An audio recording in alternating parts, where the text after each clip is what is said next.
Mummy mummy please mummy. ఏంట్రా? Phone. ఓయ్ గుండోడా, phone కావాలా నీకు? 5 minutes. స్కెచెస్ వేసుకోవచ్చు కదా కలర్స్ తో, ఫోన్ వద్దు కదా please. Daddy please daddy phone ఇవ్వవా? 5 minutes 5 minutes. సరే ఫోన్ ఇస్తాను, మనం గేమ్ ఆడదాం. ఓకే, గేమ్ ఏంటంటే నేను ఇప్పుడు ఈ ఫోన్ ని దాస్తా, అది ఎక్కడుందో నువ్వు కనిపెట్టాలి. ఓకే, కనిపెడితే అప్పుడు నువ్వు ఫోన్ చూస్తూ ఆడుకుంది కానీ, ఓకేనా?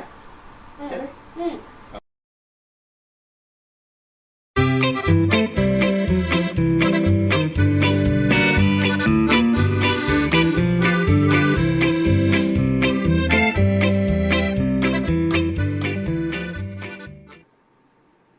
కనిపించిందా?